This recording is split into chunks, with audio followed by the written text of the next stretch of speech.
Good morning, gang. Happy Thursday morning, December 1st. You believe it's December already. 2022 is almost behind us. Uh, First and foremost, wanted to tell you guys in the situation with Mrs. P's cousin passing away yesterday. We were able to manage to take care of everything. Thank you again to my very good friend over in a country outside Russia. Try to keep him out of trouble uh, for facilitating everything for us. I greatly appreciate your help. uh, Obviously, Mrs. P is doing what she can and everything, but moving on along. But thank you guys for offers to help and stuff like that. We've got everything under control on our end, so all is good. But I appreciate your offers and things like that. Just take care of yourselves first. So I started out the morning just, it was up around 4 o'clock. It's a little after 5 now. And taking a look at what was going on in the world. And I ran across this headline that says, former President Bill Clinton, 76, gets potentially life-threatening diagnosis. And I looked at it, and the first thing I did was do a double take, and I wanted to see if it was a CBS News story, because personally, I think they were reporting something from 40 years ago, what the preacher told Bill at his nuptials. But turns out, no, it was actually a current story, and Bill Clinton has COVID. Gee, I guess the Fauci ouchie didn't help, huh? Okay, but beside the point. Okay, that was just a little levity to start the morning. I'll give you the little financial getting wonky type deal here, because this starts getting a little important. And it's a good news, bad news situation, just giving you this, but in regards to educate you guys a little bit on what's going on. If anybody's noticed, the US dollar is about 10% weaker than it was at the beginning of October. So in the last 2 months, the dollar has gotten significantly weaker. Take a look at this chart and you'll see what I'm talking about. I mean, we had that strengthening dollar for the last 2 years, and then all of a sudden here recently we've fallen off the cliff. Okay. Now, that's not a bad thing. Like I said, there's pros and cons to this. What a weakening dollar does is it actually helps the domestic economy. I don't know if you want to give Powell credit for this with all the tightening. Maybe you can. Certainly can't say it's Biden's policies, but maybe the Fed got some of this right. Maybe it's just the typical cyclical nature of an economy, but I'm betting it's a little bit of a combination of both. So, y'all know me. I'll give credit where credit's due. What a weakening dollar does is it makes imports more expensive. So if you're looking at buying that Nissan or those Godiva chocolates or something, chances are the prices of those are going to go up.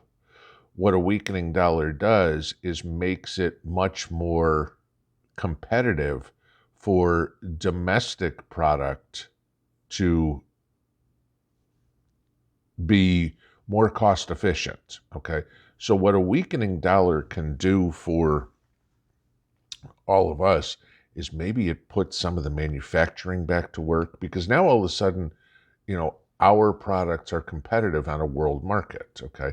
But again, it's good for the U.S. in the export market. Imports get more expensive, but exports get less expensive. Okay.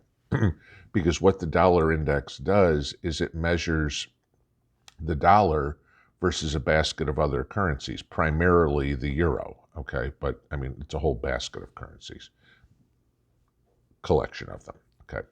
I'm sorry. Sometimes I use terms that maybe people don't understand. And I try to catch myself on that. But so that is underlying a good thing for the economy. All right. So those Domestically made products that you and I buy should get a little cheaper. The imports will get more expensive. It's not necessarily good for inflation or anything like that, so don't think there.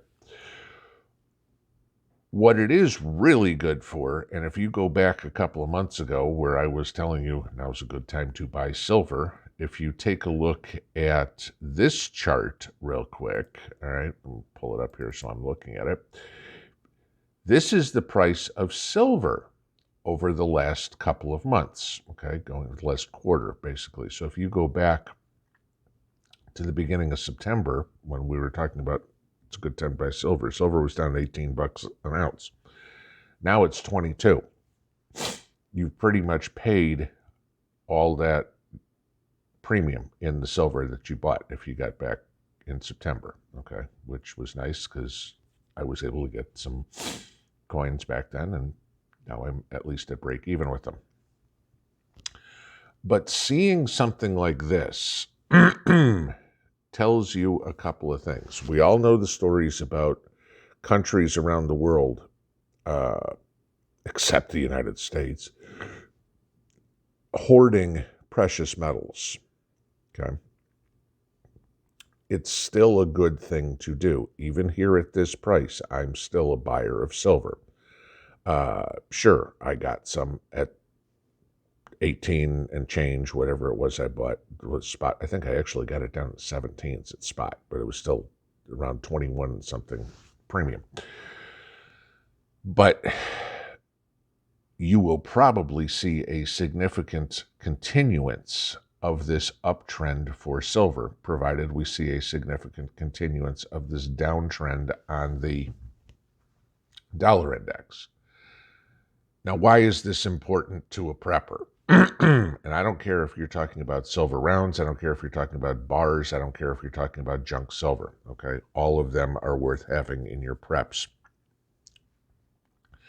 I want you to take a look at, and you guys know I do a lot of reading, all right? But I want you to take a look at a situation, and let's say, for the sake of argument, that the economies of the world do collapse, that we go into a worldwide recession or a worldwide depression, and we have worldwide hyperinflation, which is probable at this point, guys. All right, you're even starting to hear some of the financial pundits talking about a bad worldwide recession.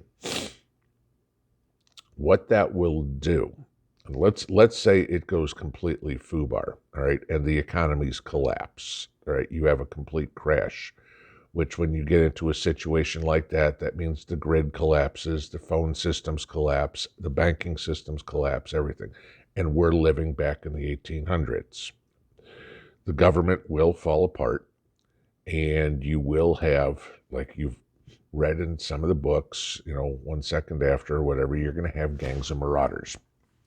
The biggest gang of marauders that you're going to run up against, potentially, is going to be a provincial government. Somebody is going to come up and say, what the hell, El Haig, remember him after Reagan got shot?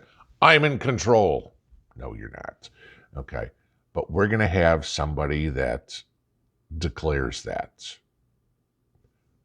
On the way back to talking about Hillary, okay, somebody's going to say they are in control. And it's going to be the person that has the closest ties to the UN, which could mean Hillary, which could mean Barack Obama. It ain't going to be Biden. Hate to tell all those Biden lovers out there. No, sorry. The bedwetting potato is not going to have any decision making. Not that he has that much now. He's a puppet. But what that's going to bring in a situation is now you're going to have UN peacekeepers brought into the United States. And of course, at that point, what you're going to have is this provincial government starting to do all the things by directive that they're trying to do via law now. Guns are going to be outlawed, any sort of weapons, yada, yada, yada, et cetera, et cetera, et cetera. But what's going to be important is the hard assets, okay? The gold and silver. That's going to be what everybody's going to have to pay, because paper money will be worthless. Right? That means including for the government, paper money is going to be worthless. They're going to have to pay these foreign countries, the UN peacekeepers, somehow. And they will probably wind up paying them in gold and silver. All right. So that's going to wind up your currency. Where would this all start? What is the most dangerous place in the country for a provincial government? Now, you guys could disagree with me, but I'll make my point. It's probably the Deep South. Why do I say that? There's more gun ownership in the Deep South than there is basically anywhere else. So they are the ones that are most likely to fight back. New England will roll over like nothing. They want globalism. They want to be slaves and want to be on their knees. No big deal. Same with California, or Oregon or Washington or any of these blue states. They'll capitulate instantly and say, "Oh, good. We have a communist government here. Wonderful. That's what we've wanted all along." Okay.